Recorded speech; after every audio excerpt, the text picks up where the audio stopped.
We live in a very weird world now, don't we, where absolutely everybody appears to be incredibly offended by everything. And it means that comedians can't operate anymore because every joke is offensive. It means that Donald Trump comes along and you're in one tribe or the other. There can be no middle ground. Brexit happens here, Boris Johnson. Again, it's tribal. And someone described it to me as 2,000 years ago, we used to literally live in tribes. And you'd be in your tribe and you'd never leave your own area. So you'd only mix with your own people. And you all look the same, you dress the same, you have the same values, the same opinions, same conversations. And then very slowly but surely, we all went out into the big bad world and we met other tribes. And they would look different, they would speak differently, they'd have different opinions. And both tribes, at this moment of meeting these weird other people, decided the only possible way to resolve things was to kill each other. And that's where we've gone back to, haven't we? Driven by social media, we're now living in tribes. And the tribes are completely indoctrinated. There's no way out of them. You can't be in the middle. You can't say, well, Trump has good points and bad points, or Boris is good or bad on this. You're in the tank for them, or you're in the tank against them. And I don't think that's healthy. I think it's really bad for democracy. And I think there's also this whole race to social change, much of which I completely embrace. And I'm not going to sit here and defend anything that even whiffs of racism, sexism, or anything like that. But the kind of radical, zealous nature of debate these days about whether it's veganism or gender fluidity or whatever it may be, has also got completely out of hand, where people are not allowed to debate it. You're not allowed to have a conversation. You're not allowed to actually say, well, hang on a second, what about the repercussions of this? If one tribe decides that you're wrong, you have to be cancelled, taken off the airwaves, you have to be destroyed, your lives ruined, because somebody has decided they don't agree with you. And it's not about things which are genuinely, properly unacceptable and defensive. Often it's about stuff where someone's just decided they find something offensive. And we've got to somehow get back, I think, to a world where we can have proper conversation and debate again. As a father of 4 kids, I think we've just gone ridiculously soft. I think we're now breeding a generation who are encouraged to think there's no such thing as a loss.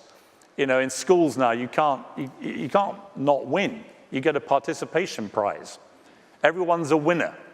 But the real world, as we all know, is not like that. The real world is about winning and losing. Everyone in this room has won and lost. Business deals, TV shows, some work, some don't. You have to go through failure, I think, to be any good. You know, I've learned far more from failure than I've ever done from success. What are we doing when all our kids just win all the time, or think they do? They come 25th in a race and they get a medal. Why? Why do we give them a medal? I don't give my kids a medal when they come 25th. I go, what the hell did you come 25th? And I think, again, we've got to get back to a more competitive spirit. The snowflake generation, they hate being called snowflakes. Of course they do. They hate everything. And they're frightened by everything, and they're offended by everything, and they're sort of, you know, anxiety rates are going through the roof. And the reason is because they've had it so easy. Let's be completely clear about life today. In recorded history of planet Earth, it's never been a safer time to be alive. There are fewer wars than in recorded history. People are living longer than in recorded history, and they are living in a healthier way than in recorded history. There is less poverty than in recorded history. On almost every single box you would want to tick, which should make you feel happy about life, is ticked. This is the best time, statistically, to ever be alive. Yet, if you talk to the younger generation, this is the worst time every minute of their lives to ever exist. And they have anxiety about absolutely everything. And partly that is down to the way we, in my opinion, are educating them. We are just going soft. And it's a global thing, and I don't know who wins here. No, the kids don't win. They get covered in cotton wool, and they come out the other end, and they go, well, hang on, the real world seems awful. Well, it would do, wouldn't it? You've got to discuss things like gender seriously. They have real repercussions.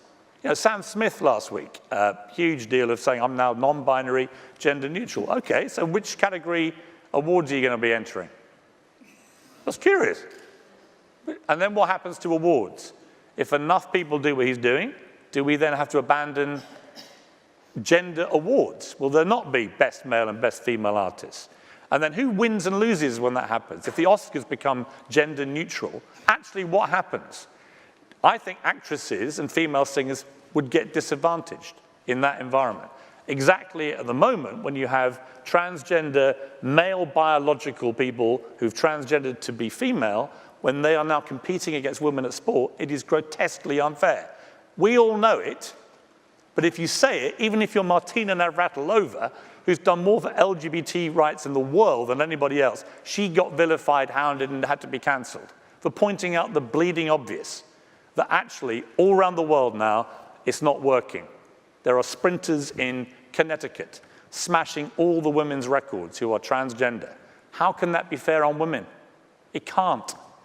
And you've got to have a sensible conversation about it without everyone losing their mind. You've got to say, what do we do to get around this problem? Or do we just say women's sport is over? Sorry, that's it. All your records are going to get smashed.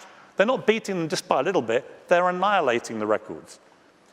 I just don't think it's fair. So you've got to work a way that makes it fair for the transgender athletes, and particularly for women athletes who right now, I think, are facing almost the obliteration of women's sport. So to pretend these issues aren't there and don't need to be debated, I think is ridiculous. And the fact we can't have them in this hysterical world we now live in without people going mad is also ridiculous.